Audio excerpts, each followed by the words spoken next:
So this is what the deal is, right? The New Age movement primarily has been influenced by the Theosophical Society, by and large.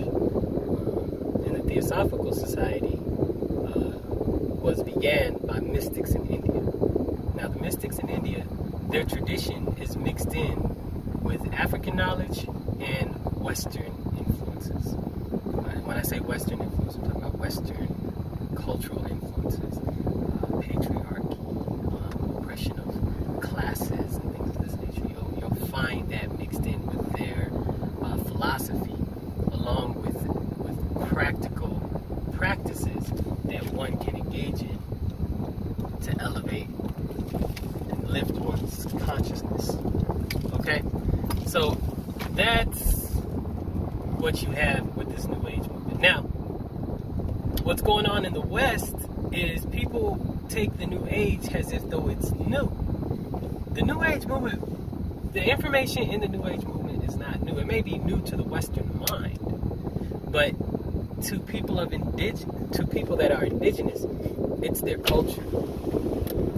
If you go through the authors, if you go through the works of New Age movements, they'll quote the works are people in indigenous cultures, or they'll make sayings like the ancients to give this mystical understanding of a people that existed on a planet that no longer exists. Well, that's a lie.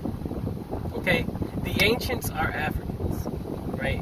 New Age knowledge is kind of like regurgitated African wisdom given to the world, and this can be. I'll corroborate this in a moment with a research project presentation where I'm going to be able to show similar concepts in the New Age movement and African Yoruba philosophy, Yoruba Ifa philosophy in particular.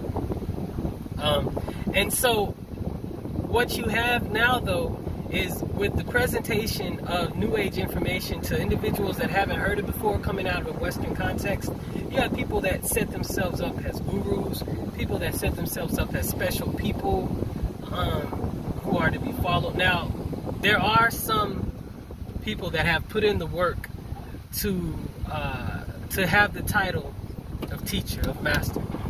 I'm not denying that. But what I am critiquing is those individuals who take this information and abuse others. That's the problem. I'm also critiquing those individuals who are denying that it is indigenous information, that it is African information, that it is Native American information, that it is Indian information, that it is Chinese information. That's all it is.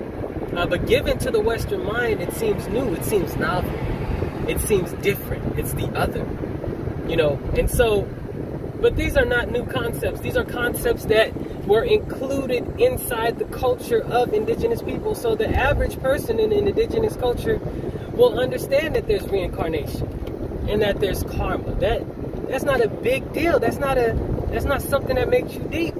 You understand? The average person in an indigenous culture will understand that the original one was an amorphous nothing, a thing of no things, which contained all in its essence.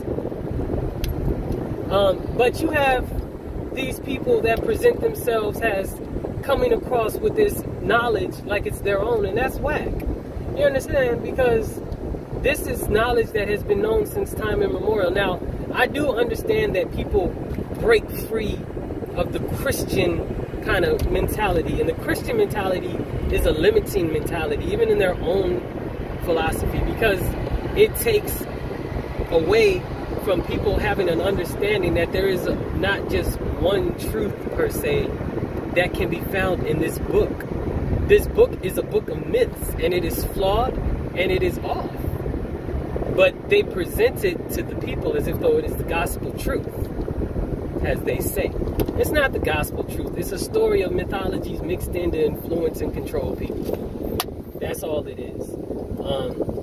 But we have to really, get it together. And people have to understand and know that they are, when they come across New Age information, so to speak. Now, what is new? I will give you this. I will say the New Age information stuff, white people are aliens, that's ridiculous. They are brothers and sisters. Everybody on the planet is related. Everybody on the planet are brothers and sisters at some point.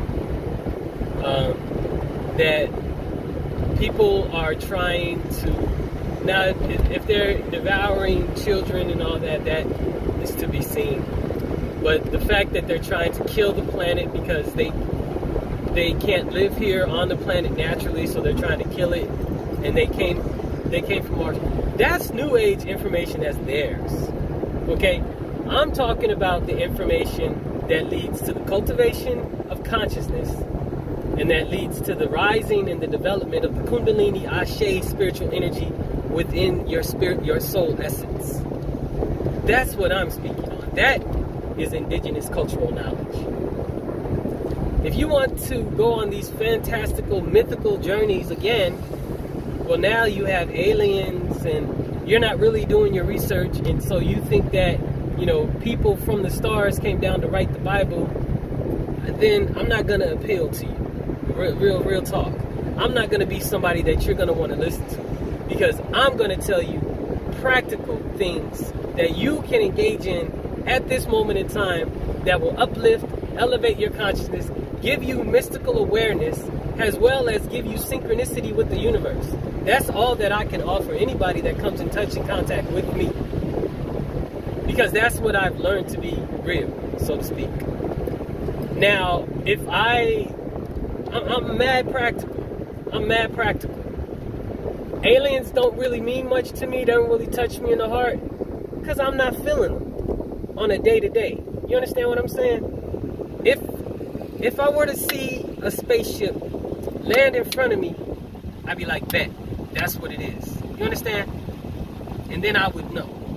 But I'm not going to assume that there are aliens out here controlling situations and then begin to create myths and mythologies and stories around their purposes, their reasons, and their interactions. That's conjecture.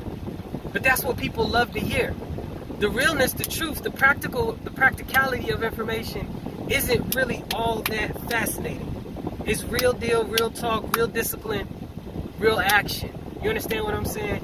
Real results. You know, are there aliens in the universe? 100%. 100%. What their role is and their interactions with humans and Earths and all that, I'm not going to say. I don't know. Nobody knows. Nobody really is up there doing that. And if you are, bring it out, bring it forth, bring it together. You know what I'm saying? Don't show us no random pictures in the distance like the U.S. tried to do a few months ago of some unidentified flying object that defies the laws of gravity with how fast it moves and how it moves in the air. You know what I'm saying? Just to spark the human imagination and get everybody riled up about aliens really living and existing on this planet and visiting Earth and interfere with the affairs of humans in order to manipulate us along certain pathways of genetic survival. That's crazy, man. You're making up stories in order to appeal to the masses, bro. You know what I'm saying? Anybody that adheres to that. Aliens are taking over the planet and eating our babies. What in the mad world are you talking about? What are you talking about? Honestly, real though, if aliens was doing something, how come they didn't come in the 1800s when there was no tech to kind of get them and combat them? Why they gotta go through human evolutionary processes like everybody else? Huh? If they really trying to do something, why not just come down and do it? Man, that's whackness, and get out of here with that bull mess. You understand what I'm saying? Spirituality is about practicality. You research, you practice, you experience, you repeat, you refine. That is spirituality. Spirituality is the way you wake up. Spirituality is how you eat. Spirituality is how you sleep. Spirituality is how you take a bath. Spirituality is how you interact with one another. This is spirit. This is what I was reading in Yoruba philosophy. They call having good character. You understand? Because honestly, of all the things that can be done, of all of the metaphysical, esoteric experiences that you can have, the most powerful thing you can have is good character. The most powerful influencer on your life is you having a good character. You having and being an honorable person. You having honor and being an honorable person. This will bring you more magic, more benefits, more ashe than any mantra, any word of power, any orisha or anything. Is being a man and woman of honor and respect. One real deal, real talk. This is why you can have people who don't follow any tradition but the tradition of goodness and are still able to have a good life. You do not need the belief, you need the act. The act itself puts energy into motion, devoid of philosophical, understanding. Energy in motion, devoid of philosophy. Now, people like to tag philosophy onto motion, onto energy, onto action to create systems. But real deal, it's about, are you a good person? Are you living Makeru, true word? That's what it's about. You know what I'm saying? So, New Age philosophy is flipped and stripped indigenous philosophy. Flipped to the Western mind for its novelty, stripped of its indigenous cultural aspects, and then given to you as if though it's a new esoteric teaching which will take you to the next level that you couldn't reach before, and that you're a special person. You're special, but I need you to really get this through your mind.